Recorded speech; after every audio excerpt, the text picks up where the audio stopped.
దారిన పోయే కంపెనీ మెడకు చుట్టుకోవడం అంటే ఏం విన్నారు కదా.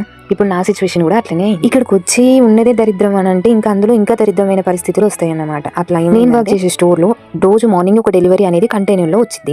అందులో లోడ్ అయి ఉన్న కేజెస్ ని బయటికి దించి స్టోర్ లో ఉన్న ఎంటీ కేజెస్ ని మేము రిటర్న్ ఇచ్చేయాలన్నమాట. ఈ ప్రాసెస్ చేస్తున్నప్పుడు ఏమైందంటే నేను ఒక ఎంటీ కేజీ తీసుకొచ్చి రోడ్డు మీద పెట్టి, అంటే వాళ్ళు తీసుకెళ్లే దగ్గర ప్లేస్ లో పెట్టి లోడ్ అయి ఉన్న కేజీని తీసుకొని పోతున్నా. ఆ ఎర్లీ మార్నింగ్ ఆ 2 days ఫుల్ విండ్, ఫుల్ గాలి వచ్చి ఆ కేజీ పెట్టిన చోటు ఉండొచ్చు కదా, గాలికి రోడ్ ఎక్కింది. అది దానంతటా అదే పోయి రోడ్ అవతల పార్క్ చేసి ఉన్న కార్ని కుదుకుంది. ఇక కార్ ఆయన ఊకుంటాడా, కిందికి దిగి లొల్లి చేసిండు. మీ సూపర్వైజర్ విలువ అంటే అసలు అది ఎంటీ కేజీ, అది తాకితే పెద్ద డ్యామేజే కాదు, కానీ ఆ కార్ ఆయన ఏం చేసిండు, పెద్ద సొట్టు పడ్డదని అది వాడు క్లెయిమ్ చేసుకుంటాడు కదా పైసలు. ఆ క్లెయిమ్ చేద్దామని కంపెనీకి పెడితే వాడు ఇది యాక్సెప్టబుల్ కాదు, అసలు ఈ డెలివరీ ఎవరు తీసుకున్నారు వాళ్ళ ఫాల్ట్ అని అంటున్నాడు. అరే బై ఇది ఎక్కడ కాచారంరా, అది గాలికి పోయి గుద్దుకుంటే నేను చేసిన తప్పేం ఉండదు నాకు అర్థం. ఇంకా గమ్మత్ ముచ్చట ఏంటంటే స్టోర్ లో అప్పటి వరకు హార్డ్ వర్కర్ లాగా చూసి నన్ను ఒకటేసారి ఏదో పెద్ద దొంగని పెద్ద తప్పు చేసిన అన్నట్టు జిందగీకి ఇట్లున్నది.